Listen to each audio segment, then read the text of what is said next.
Good evening, everybody. I hope everybody's well. I know I promised the videos for Learning Unit 2, and I have done them. The only issue was that the um, YouTube is blocked on our laptops. So we're struggling a little bit to get our IT team just to unblock YouTube from our laptops. So the moment they have assured me they'll get to it first thing tomorrow morning. So I'm well aware you're waiting on uh, videos for Learning Unit 2. So I have chunked them into two separate videos because Learning Unit 2 covers chapter 2 as well as chapter 3, and then this is now chapter 4, and then we should be on par for your assignment that's coming up now early next week. Right.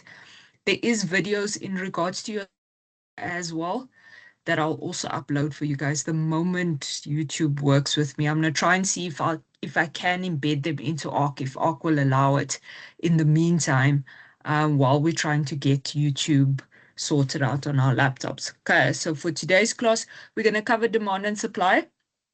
Okay, it's a very, very important concept, and it's also the basis of economics as a whole is demand and supply. Okay, so nothing in our economy happens without demand and supply at play, because remember, it stems from our economic system. So South Africa has a mixed economic system, and part of having a mixed economic system where majority of our economy does come from, or the structure of our economy does come from, is our market environment.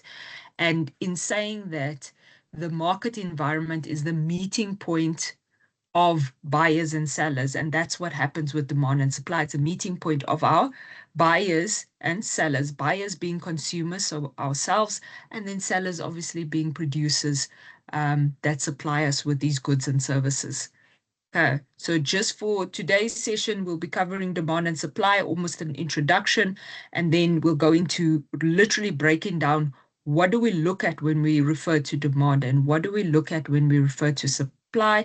And then obviously equilibrium is the concept of we are now in consensus with each other. That's what equilibrium means. So in terms of a consumer that is willing and able to purchase a good or service, and a producer that is willing or able to produce that good or service, we then come to an agreement on the price, and then we are ultimately in equilibrium with each other.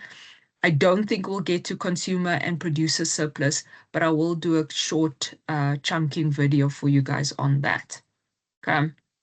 So just to start off, when we try and explain what demand is, there are key words here. And you see it's highlighted in red for you. You must be willing and able. Okay. So it's the quantities of goods or services that potential buyers are willing and able to buy. So the reason why we say willing and able is because you can't just be willing to buy something if you're not able to buy it. Okay. Willing means that you have all of these unlimited wants. We all have unlimited wants, but you must have the means to satisfy those wants. And that's what we're referring to when we say willing and able, meaning we must have a purchasing power. In order for us to have purchasing power, you must have the ability to actually spend money on it, which means we look at our income. Okay. The previous learning unit I did chunk for you guys what is a stock and what is a flow. So I'm just quickly going to run through it while we're sorting out those videos. So a flow is a concept that's measured over a particular point in time, right? So we usually say we look at the demand of a good over a period of time, and we usually say that's a year. Okay, so we don't just look at sometimes a month or sometimes a quarter or half the year. We look at it over a period of time because we're saying that that gives us an accurate reflection. So it depends on the type of product that you have, will also depend on the demand for that product. So certain months, the product might be in high demand versus other months where it's in low demand. And we kind of want an overall picture of what is the demand for this product, right? So the main the main thing you must be able to say when you are defining, and I don't know if the assignment does does stipulate that you guys should be defining demand and supply, but I would do that anyway, is always start with the actual definition of what is demand. And then in terms of our law of demand. So our law of demand obviously comes from the definition of demand, where we're saying the law of demand is all things being equal, meaning ceteris paribus, the higher the price of the product, the lower the quantity demanded and vice versa. So in plain English, what we are saying is, as consumers, I don't want to pay the higher price, right?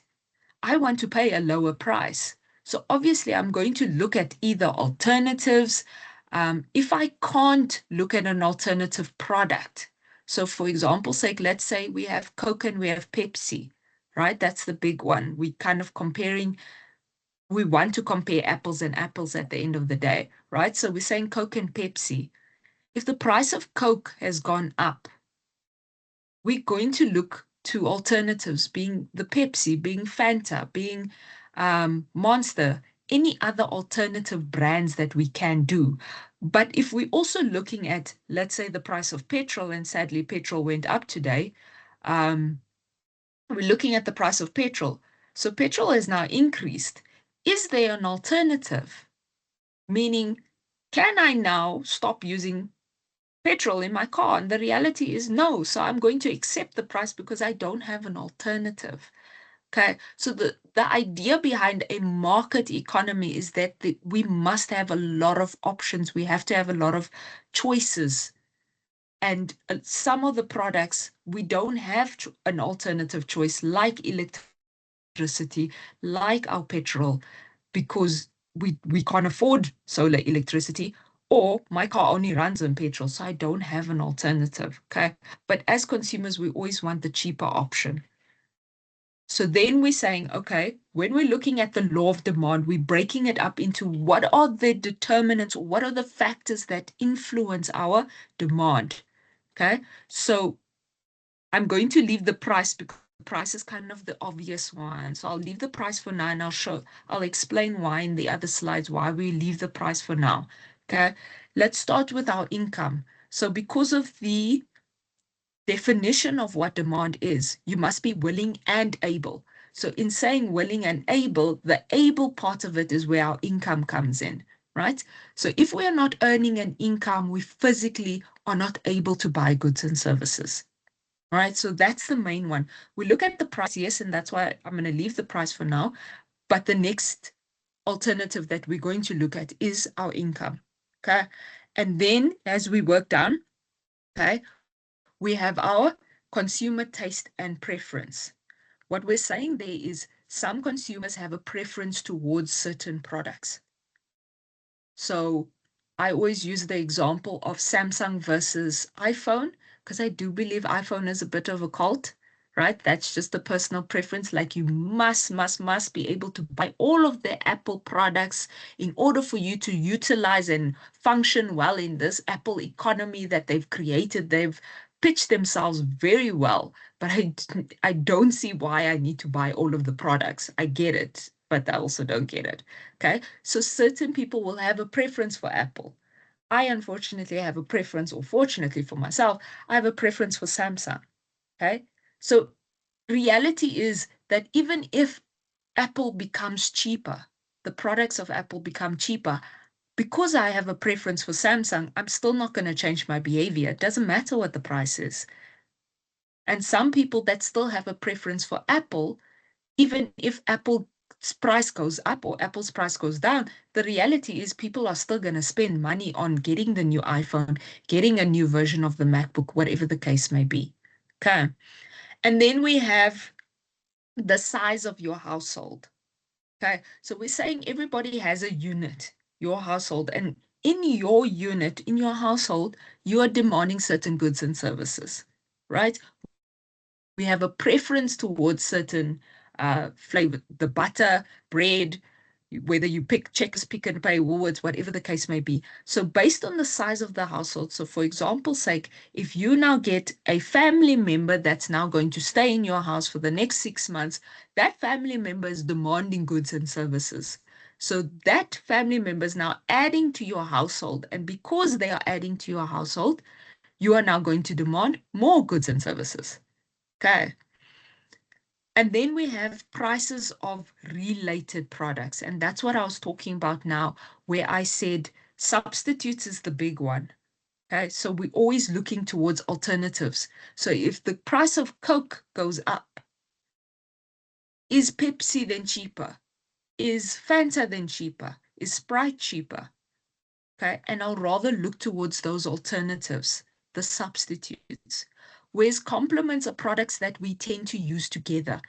And for the females, we tend to use shampoo and conditioner together. Okay, so when my shampoo, and I don't know why, but my shampoo seems to run out faster than my conditioner does, but I tend to buy the two products together, right? There's also, I think the textbook still refers to butter and bread. We tend to buy those products together. So if, for example, say the price of, I'm going to use shampoo and conditioner, if the price of the shampoo, for example's sake, goes down, there's a special on the shampoo, you'll notice in the stores that usually the conditioner is still a normal price. Okay, so knowing full well you're going to buy the shampoo because it's cheaper, but you're going to pay the normal price for the conditioner because you use those two products together. Right, so that's how it looks. That's how stores operate, right? We will look at, please may you explain the, sorry, I'm just reading a comment. Please, can you explain the outlier effect for this? Okay, let me get through I will respond to your question, and maybe if we get through the slides and we get through the graph, then you'll be able to, we'll see how I can answer your question, right? So let me not answer it now. Okay, so the reason why I left the price, because price is obviously the main determinant, obviously, because if I'm willing and able, I first need to know what is the price for me to be willing and able to purchase this good. So even if I have my income, great. If I don't know what the price of the product is, I don't know how much of that product I would demand. So some months I can buy 2 loaves of bread or whatever the case may be based on my budget, but without knowing the price, I'm not willing or able to actually purchase that good or service. We're not going to take the risk of getting to the till and then discovering what the price is, right? So the reason why the price is always first also is because price is the movement along your curve, and I'll show you what that looks like. Whereas all of these other factors, price of related goods, your income, your taste or your preference, the size of your household, as well as there's other influences as well of demand. These are just the main ones. They usually cause a shift of your curve. Okay, and I'll show you what that looks like as well. Okay, so from the textbook, I need to update the page number. It's not 77, I can tell you that much. If we're looking at possibilities, we have possibility A through E, okay? So we're looking at the price of tomatoes here, and we're saying at possibility A, the price is 10 Rand. Our quantity demanded, meaning the volume of tomatoes that we are going to demand at 10 Rand is 6 kilograms per week. Now we're saying price has gone up. It's now possibilities B at 20 Rand. Now our quantity demanded becomes 5 kilos. 30 Rand 4, 40 Rand 3, and then 50 Rand 2. And that's the law of demand. The higher the price, the lower the quantity demanded, meaning the more I have to pay for this tomato, bag of tomato, kilo of tomato, the less I can afford. So I'm going to demand less. Okay, and that's principles of demand. So if we physically had to plot our independent variable, right? This one, this is our independent variable, will always be the price. In most cases, especially for 1A, your price is always your independent variable, and then your quantity of tomatoes demanded is your dependent variable. So based on the price, we're saying the lower the price as we plot it out, the lower the price, the higher the quantity demanded. Higher the price, the lower the quantity demanded. Okay, and that gives us our demand curve for tomatoes. Okay, remember when I in class 1, because I see there's a lot more students today. If you click on the slides, this www, it will take you to a PDF document, and the PDF document will literally plot out step by step how this graph was generated. But obviously it's based on the values on the previous slide. Now here's the thing. In economics, they won't give you the variables. Okay, so they won't give you the price being 50 Rand, 40 Rand, 30 Rand. They're just going to expect that you are able to draw a demand curve for a particular product. And the demand curve has to have a negative slope, meaning this, it has to have this slope. Okay, because that is the principle of demand. So now we're looking at the price. I'll look at the other factors a little bit later on, but the price specifically. Okay, so we're saying the price then determines your quantity demanded. If we're talking about demand, you don't just say the demand for a good and service. We're saying it's the quantity, the volume of products that we are going to demand based on the price. Okay, so you essentially are moving along the curve, and you saw that in the previous slide, right? So based on these values, you are moving along the same curve. So if the price changes, you're either moving, so for example, like let's say we're at possibilities E or point E on the curve where the price of the tomatoes is 50 Rand per kilo, right? Our quantity demand is then 2. If the question then stipulates that the price has decreased, let's say to 30 Rand a kilo, right? We are moving along the same demand curve. We're moving from point E to point C. Okay, and that's why we separate the price, because price is the only factor that causes a movement along the same curve. The other factors will cause an entire shift of your demand curve. And to the right is an increase, and to the left is a decrease. Okay. And this is what I explained here. So the demand curve remains the price selected product, and we can stick to tomatoes for the purposes of this call. So we'll stick to the price of tomatoes, and then the quantity demanded for tomatoes is the dependent variable. And should your curve then shift outwards, so for example's sake, your income has changed. Okay, remember, income now has got nothing to do with the price of the product. The price of the product remains as is. So if, for example, say the price of the product was still 50 Rand, right? The price has now got nothing to do with my income that has now increased. So because my income has increased, my overall demand will shift to the right. I will demand more goods and services as a result, which had nothing to do with the price. Okay, so if my income increases, there's an increase in my demand, thus my curve will shift to the right.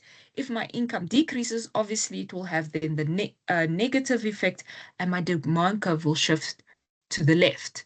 Okay, same with our taste and our preference, for example, sake.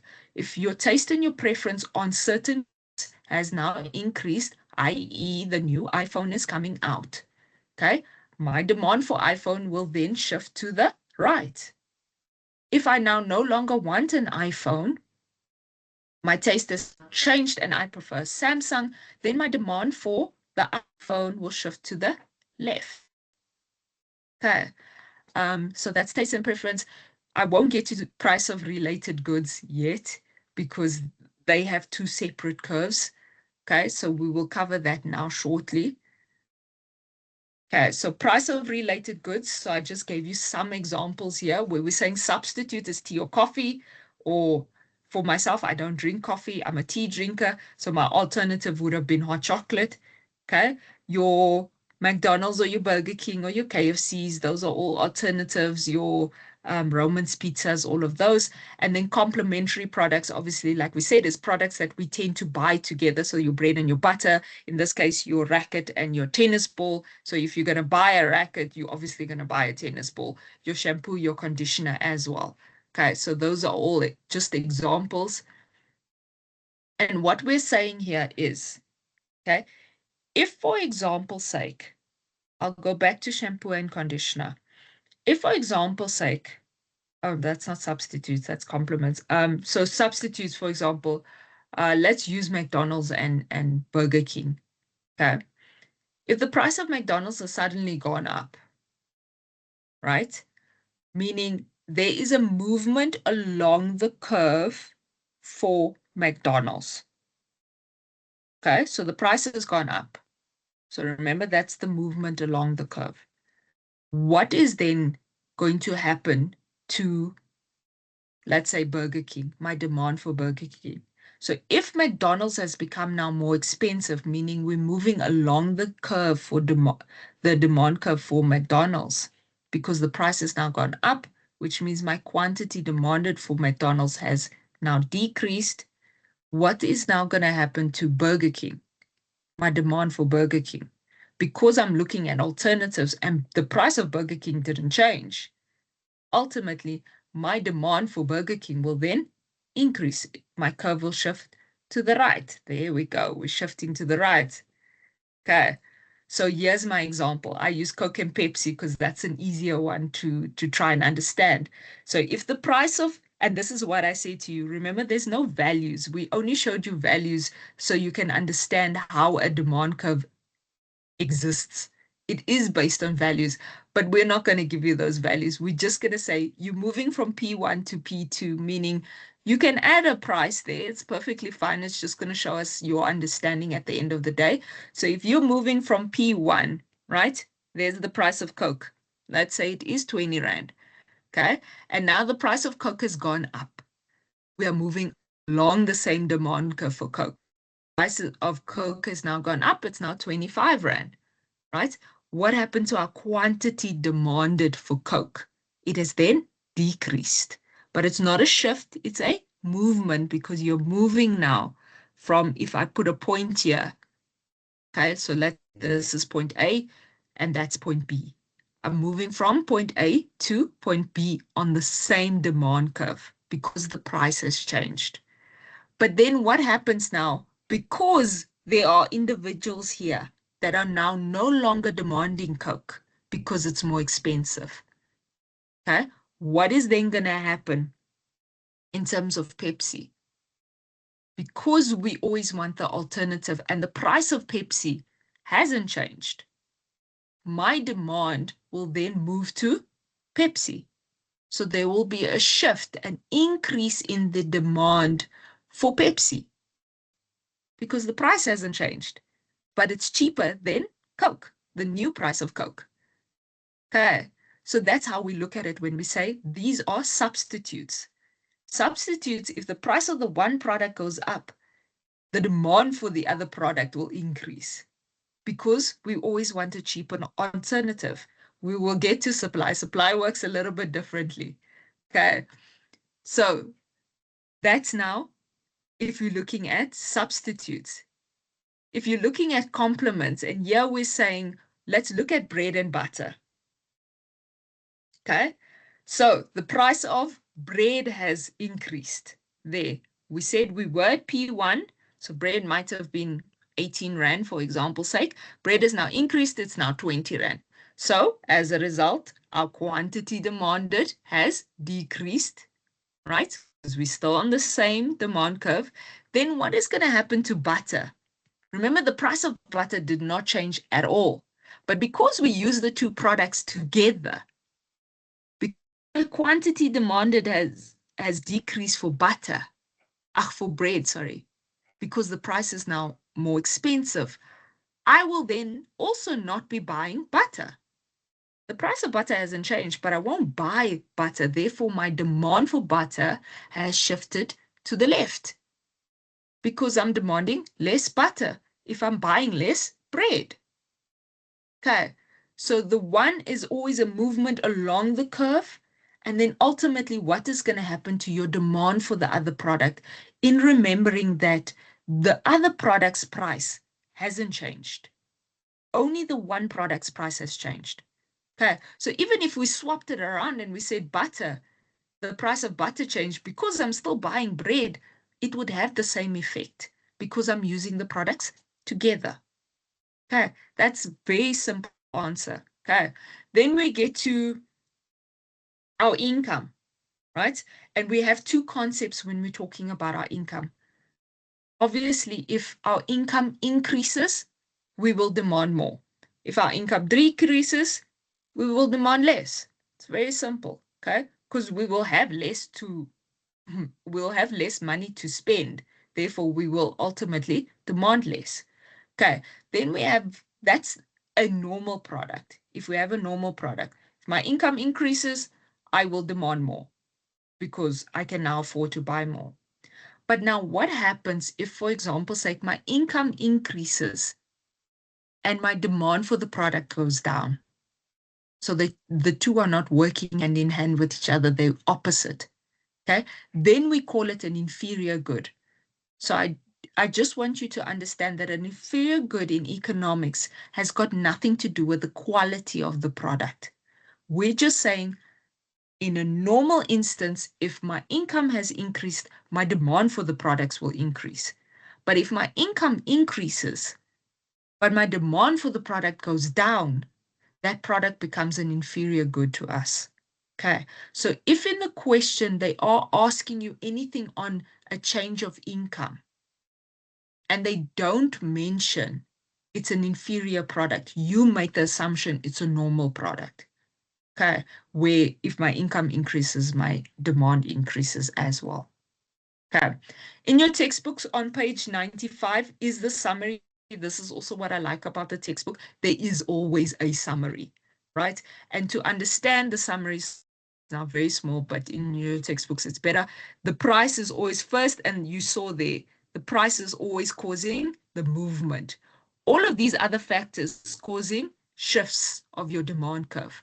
And then they explain to you, if you're shifting to the left, there's a fall in your demand, meaning your demand has decreased there. And there they made the distinction to say it's a normal product. Taste and preference, same thing. If my taste or my preference has increased towards a certain product, my curve will shift to the right. Thus, it's an increase in demand. Population, we say population, but we mean size of your household. If the size of your household has increased, there are more people now in your house, there will be a shift to the right. Okay. And then ultimately, because there's a shift to the right, there's an increase in your demand. This is the one factor. They try and catch the students out with this.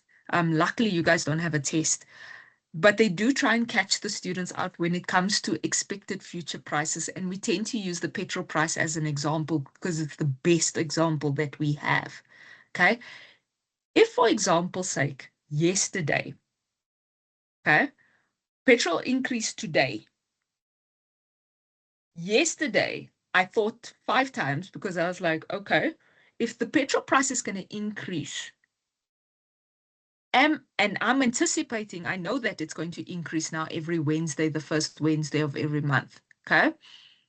What will be my behavior as a result of me anticipating an increase in the price of the petrol, okay? So remember, I'm now thinking of this in the context of yesterday, okay? The petrol price has increased today. This was yesterday. What would have been my behavior? Remember, the petrol price didn't increase yesterday. It only increased today.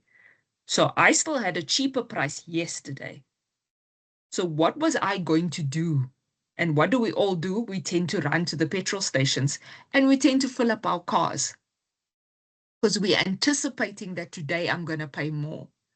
Okay. Some of us would have filled in the same amount. So we would have put in whatever your weekly amount is or your budget is in terms of petrol. You would have filled up your car or you would have put in the same amount yesterday because you're ultimately still going to get more petrol out in anticipation of the price increasing today. So if we looked at it yesterday, my demand would have increased yesterday for petrol, but the price didn't change. Okay. The opposite can also be an effect. If I know, and I usually use Black Friday as an example, if I know Black Friday is coming, and I know it's very early in the year because it's usually towards the end of the year, but if let's say we are in November-ish and we know that Black Friday is going to happen, or we know that a product or a service is going to be on special because it tends to be on special, will I then wait for the product to be on special? Or will I purchase it now at a higher price? And because consumers, we always want the lower price, we will wait. We will wait for the product to go on special, which means what is going to happen to the demand for that product today? If I know it's going to be on special a week from now or a month from now. So the demand will then fall because currently I'm not going to want that product. Okay, I would rather wait for the price to go down. Yes, there's a decrease in our demand. Okay. So that's how it breaks it up, the summary. So you must be able to draw a curve based on all of these examples and give yourself examples of actual products that you're utilizing every day, because then when you're studying for the exam, it makes it a lot easier to understand. Okay. Then we get to supply, right? So with supply, we are now leaving consumers. Remember, demand is always on the side of the consumer. Supply is always on the side of the producer. So now we're saying it's the quantities of a good or service, so that part remains the same, that producers plan to sell at each possible price during a particular period. Okay. So from a producer's perspective, from a business's perspective, if the price of the product goes up, meaning they're charging consumers more, they ultimately, as a business, you have more money. And if you have more money, you will produce more. So we're saying there's a positive relationship. It's completely the opposite to demand. Demand, we're saying, if the price goes up, our quantity demanded goes down. But with supply, because we're looking at it from a context of a business, if the price of the product goes up, the business has more money because you are selling this product. Therefore, you will produce more. So there's a positive relationship. Okay. So you must be able to distinguish that demand has a negative relationship and supply has a positive relationship. Okay. I'll take you through exactly what that looks like in terms of yes, they are very inverse to each other, completely inverse to each other. Okay. So from the determinants of supply, you can then see the price of the product is still the main thing. Because remember, because we have a market economy, price is the main determinant. That's how we negotiate. It's how we decide as consumers, do I demand this product or not? Okay, so from a producer's perspective, again, same concept. The price is very important. Okay, then now they're looking at the factors of production here. So they need the factors of production, the 4 factors, just a reminder, the 4 factors of production being natural resources, in the main case is land, entrepreneurship, capital, and then labor. So those are the 4 factors of production that we have. So if our factors of production, right, let's say labor, for example's sake, labor is one of the factors of production, the price of labor goes up, meaning I'm a laborer to the institution. If I go to the institution and I say, thank you, I need an increase, what is going to happen in the context of the business? Okay. Can the business now afford to produce more of the product because now they have to pay me more? Okay. So if any of the factors of production have increased, the price of these factors of production have increased, from a business's perspective, they're going to say they can afford to produce then less because now they need to pay for this increase in the factors of production. Okay. Same with technology. I'm going to jump expected future price again. So technology, same thing. Okay. If technology now improves the way we produce a good or a service, therefore I can afford to produce more. Okay, if there's a new system or a new machine that can now help my workers produce more goods, they're ultimately going to produce more. Okay, then my supply will increase. Okay, price of alternative products, they also, from a supply side, they also have substitutes and complements. So that also doesn't change from a supply side, but it works a little bit more differently compared to demand. Okay, expected future prices again, right? If the petrol price increases, businesses also use petrol, right? They still use diesel. You know, those two things go hand in hand. They have generators, they have expenses they also have that require petrol of some sort. So from a business's perspective, they'd be looking at exactly the same thing. If they anticipate that diesel is now going to increase, which diesel increased today, and it increased way more than the petrol price, okay? As a business, if I have a generator, and I would have also then taken into account, okay, my demand for petrol from a business's perspective or diesel from a business's perspective, but I need diesel. Okay. So if the price of diesel is now going to go up, I'm going to be like, okay, I can't afford that now. Can I afford to fill up my generator right now or not? Because if the answer is no, I'm not going to afford to fill up my generator, I'm like, okay, then I need to anticipate that I'm going to have to pay more for diesel. And if I'm paying more for diesel, I can then afford to supply less because I'll have less money. So basically, we're looking at the cost factor here.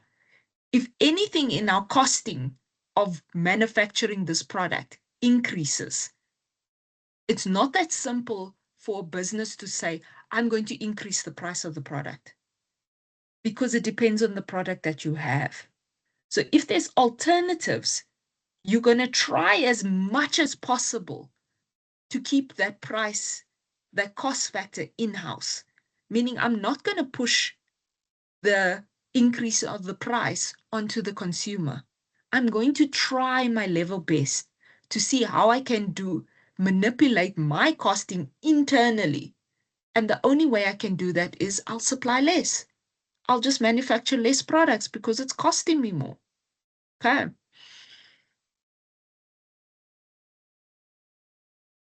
Okay, this is just a breakdown again. They also have schedules. Okay, so in terms of tomatoes, we're now looking at it from a perspective of I'm producing tomatoes. Okay, so now if tomatoes are 10 Rand, I'm selling it for 10 Rand, I can then supply 500 tomatoes. If I'm selling it for 20 Rand, I can supply 1,000 tomatoes. 30 Rand, 1,500, 40 Rand, 2,000, and then 50 Rand, 2,500. So the higher the price, the more I can afford to produce because I have more money. Okay, so from a supply side, the curve is positive sloping. It's increasing. Whereas from the demand side, it was decreasing. It was the opposite. Okay, so for this assignment alone, we look at demand and supply separately. From your second assignment, you start to incorporate the two together. So we look at some demand and supply and we call it simultaneously, because ultimately these two things are happening concurrently in the system. Okay, so for this purpose, we're looking at it separately. So for assignment one, we're looking at demand and its elements on their own, and supply and then its elements on their own. Okay. This was just showing you the positive relationship. Then from a business's perspective, there's a lot of other elements that businesses look at that don't necessarily factor to a consumer. Okay. So things like the government policy. So if the government comes out with a new labor law, as a business, what's going to happen then? Okay, so if, for example, say they come out with a new labor law and that labor law has something to do with a minimum wage of some sort, meaning the minimum wage has now increased. From a business's perspective, I'm now going to have to pay my laborers more. So I can then afford to produce less because I'm paying more for labor. Okay. If there's a natural disaster of some sort, i.e., I have a factory. Now there was a hectic storm and half of my roof is now gone. My machines are damaged. Anything that happens like that, that's going to hinder my ability to supply my goods and services, I will then ultimately supply less. I can afford to supply less because I'm dealing with this natural disaster. The joint and the byproducts we'll get to now because it's very specific in supply compared to demand, or anything that affects our productivity, my workers' productivity. So, for example, like my workers go on strike, then what's going to happen? Nobody is producing any goods or services, which means I can then afford less. I will have less because now my workers are not producing any products. Okay, then my supply will shift to the left because I have less to sell, essentially. Okay, and then once they start working again, obviously the supply will increase. Therefore, I can afford to supply more. My supply curve will shift to the right. Okay. So here we look at, let's say, for example's sake, I have a farm. On my farm, I have a section that's producing, not producing, a section that's growing apples, and then I have a section for bananas, right? So we're saying here, these are substitutes, which means I have my farm. There's land allocated to my farm, okay? Fixed amount of land.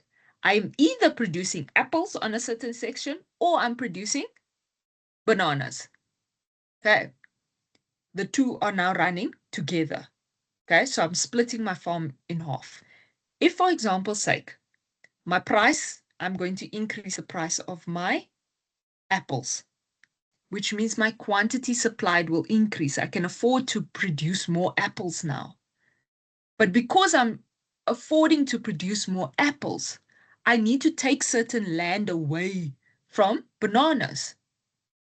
Okay, so if I'm producing more apples, I'm taking land away from bananas. Therefore, my supply of bananas will shift to the left.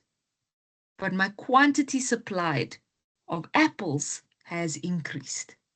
Okay, there's always some fixed element involved with substitutes. And we're saying we are producing two products together. Okay, so on the side of the demand, we're saying we're looking at it as contrast to each other. I'm either doing this or I'm doing that. Same as applicable here. I'm either producing apples or I'm producing bananas. Unfortunately, I don't have enough resources to produce more of both at the same time. So if I'm producing more apples, I'm taking resources away from producing bananas. Therefore, my supply for bananas will shift to the left. The price hasn't changed though, okay? But if my price of apples has increased, for example, like apples are now in season, okay? So we know about demand. Apples are now in season. I'm then going to push up the price because obviously my apples are in season. Maybe my bananas are not in season. Therefore, I will take more land to produce more apples because I know that they're in season. Okay. And then your joint, sorry, I don't know why it's clicking so fast. Your joint and your byproducts. Here we're saying also, we look at it from a context of a butcher. It's the easiest way we look at it. Okay. I am a butcher owner. I have a cow. Okay. I'm trying to slaughter the cow. Now, obviously, I'm vegetarian now, so people have to correct me here. But I'm assuming that certain elements of the cow is more in demand, meaning certain elements are being used for steak and certain elements are being used for, I don't know what other forms of the cow you're using here. My brain is completely going flat. But we're also saying that if I slaughter more cows, right, to get the meat, I'm then ultimately having more leather because I'm slaughtering more cows. So those are joint and byproducts in production. So the more cows I slaughter, the more leather I have. Okay, so ultimately, if we are increasing the price of our cows because obviously for whatever reason the price of cows or the price of meat does increase quite drastically, we then can afford to supply or slaughter more cows, and by association, I will have more leather. Okay, or you can use an alternative. You don't have to think of it as leather. You can think of if you're looking at the substitutes. Another example, if you want to stick to the butcher, right? Substitutes can then also be biltong. So biltong and steak, meaning I have the same cow, right? But now, because I'm slaughtering the cow, I either make steak or I cut it into my English here when it comes to this, because I am very much out of my element. Okay. If you either cut it into sections to sell it as steak, or you're going to dry it out and use biltong. It substitutes. Okay. You have a fixed amount. The fixed amount is the cow. What you're going to use the cow for is substitutes in production. Or you get something like leather, where we're saying you got people generally do not eat the skin. Okay, you can use it as leather. So the more cows you slaughter, the more leather you will have, but the more meat you will also have. So your quantity supplied of meat has increased because you're slaughtering more cows, and ultimately your supply of leather has increased because now you're slaughtering the same cow, or you're slaughtering more of the same cow. Okay, and then there's a summary. Oh, okay. So they then just determining again to say that the ticks are all the shifts of your supply curve. Your supply curve will either shift to the right or the left, dependent. So if you're looking at the price of the factors of production, so if the price of your factors of production becomes more expensive, your laborers become more expensive, your machines become more expensive, your rent becomes more expensive. That's part of factors of production. You can then afford to supply less because you're paying more for those factors of production. Your supply will shift to the left. Okay. Same with expected future prices. If you are going to expect that something is going to happen, what will be your behavior today? Right? Same with technology. If your laptop, your machinery, whatever the case may be, breaks down, I can then supply less of that product. My supply curve will shift to the left. Okay. If I get an improvement in technology, my productivity can increase. I will then supply more of the good or service. My supply curve will shift to the right. And then your alternative products being your byproducts and your joint products, or your complements and substitutes in production. Okay. Remembering that the price of the product, again, is the only one that causes the movement along your curve. Okay, and then there's a summary. It's on page 101 of your textbook. So this one is just slightly a bit longer than the demand, because as businesses are, there's a lot more that affects our demand than there is for our supply, or a lot more in supply, sorry, from a business's perspective compared to demand. So there we said prices of your alternative products being your substitutes, your joint products being your complements, your inputs. Another way of saying this is factors of production. Okay. Your expected future prices, technology, and then the number of firms. Okay. Or the number of sellers, or the number of businesses. So for example's sake, if you're in a particular industry, obviously you're going to try and maneuver your business in an area where you are the sole supplier of certain goods or services. The more suppliers, the more businesses there are in your vicinity, that will increase the supply. So yeah, we're not looking at a business management type of explanation to say the more supply, then there's competition and your price will, no. We're saying from a supply perspective, if you are the only business supplying a good or a service, right, you will have a certain volume of supply. Okay. If there are more businesses that start to operate in the same area as you, the supply for that product will go up. Okay, so there will be an increase in supply. So make sure you understand that an increase that is a shift to the right, or a movement if we're talking about the price. If we're talking about all the other elements, then it's a shift to the right, okay? And if we're talking about a decrease, we're talking about a shift to the left, or if it's the price, then we're talking about a movement to the left, okay? We are almost done. Right, I'm going to look at it. So here I've put demand and supply curves together, right? There's our demand curve, there's our supply curve. So here's our demand curve, here's our supply curve. We put them together because that's what happens in every day, right? Everyday life. There is a supply curve for a product and there's a demand curve for a product. And between consumers and producers, we're then negotiating on the price. And where that E is equilibrium, where we have agreed to say, I've agreed to produce the good at this price. You have agreed to demand the product or buy the product at that price. Okay. So now we're saying, what happens then? Okay. Yeah, with excess demand. And we usually use like concert tickets as an example.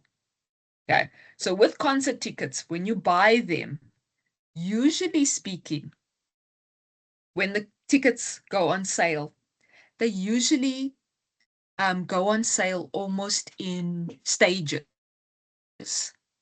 Okay, so stage one is always the cheapest stage, but they tend to not tell you who the artists are. Like there's some element that they're not telling you. They're not giving you all of the information, but the tickets are cheaper. Okay. Then we get to, let's say, stage two, where they're releasing more of the tickets, but they're a little bit more expensive. But now you have more of the artists, so you know who the artists are. Okay. Then stage three, the prices get even more expensive, but now you know the full lineup. And then stage four, they just saying, okay, this is the tickets that are left over. Okay. So for example's sake, let's say we're starting at stage one, right? Where the tickets are, for example, say 500 Rand for this concert, but you don't know who the artists are. You know that it's a very good lineup, but you don't know who the artists are. So at 500 Rand, okay, or let's say 50 Rand, it's not realistic, I know, but let's say 50 Rand, there we are, right? The supply that they're willing to supply to us is 50, meaning they're only releasing 50 tickets at that price. Okay, but the demand for that product at that price there is almost 320. Okay, so obviously us as consumers, we want to pay the cheaper price. So there is an excess demand because the greater than the supply. They're only willing to supply 50 tickets at that price. They're not willing to give any more tickets. And then you can see as the price increases, what is happening with demand? Demand starts to decrease because we are now paying more. Therefore, our demand will decrease. So that's historically what tends to happen in markets, where if the price is too low, and that's what businesses want, they want an excess demand. They want us to demand this good. Okay? Now, don't think of electricity, please, because I know that electricity has an excess demand, but Eskom has a fixed supply. They are not supplying anymore. So they kind of throw the market off completely. So there's constant excess demand. Okay, currently our electricity is a lot better, thank the Pope for that. But if we had load shedding or anything like that, they would be in a constant state of excess demand. Okay. Then we have the opposite. If you're sitting at the top, okay, now not looking at a concert, for example's sake, it can look at, trying to think of a product now that had access. I don't know if you guys remember, but there was I think it was about 2 years ago, there was this craze when the Prime energy drink came into South Africa. Everybody wanted it, okay? And some stores were charging exorbitant amounts for these products because the demand was so high.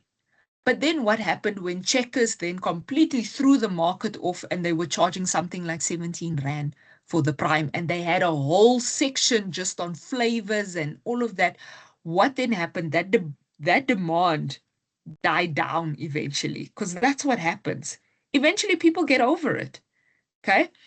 And then what was Checkers stuck with? Checkers was now stuck with an excess supply of these products. And because they had an excess supply of the products, they were forced, if they don't want those products to expire, they're going to decrease the price of the product. That's also what happens in stores on a daily basis. Okay. They then need to look at now the expiration date of the product. Is the product in demand? Then they tend to put it on sale. Okay. To try and see if they lower the price. Remember here, look at it from a context of here. There's the supply. Here's the demand. Demand is less than supply. So there's an excess supply. So as the price then decreases, we are moving along our demand curve. They will then supply less and less and less and less until we get to equilibrium. And that excess supply is gone. That's their aim. They need to get rid of these products. Okay. So if from a context of demand, we go up. So demand, if there's excess demand, the price will always go up. Any business will say, if you're demanding that product, best believe they're going to push up the price. Okay. Versus if you're stuck with excess products, you need to get rid of. What are you going to do? You're going to put them on sale. Then the price will go down and ultimately they will meet the demand. So ideally, we constantly go back to equilibrium, the meeting point of buyers and sellers when we are in equilibrium with one another.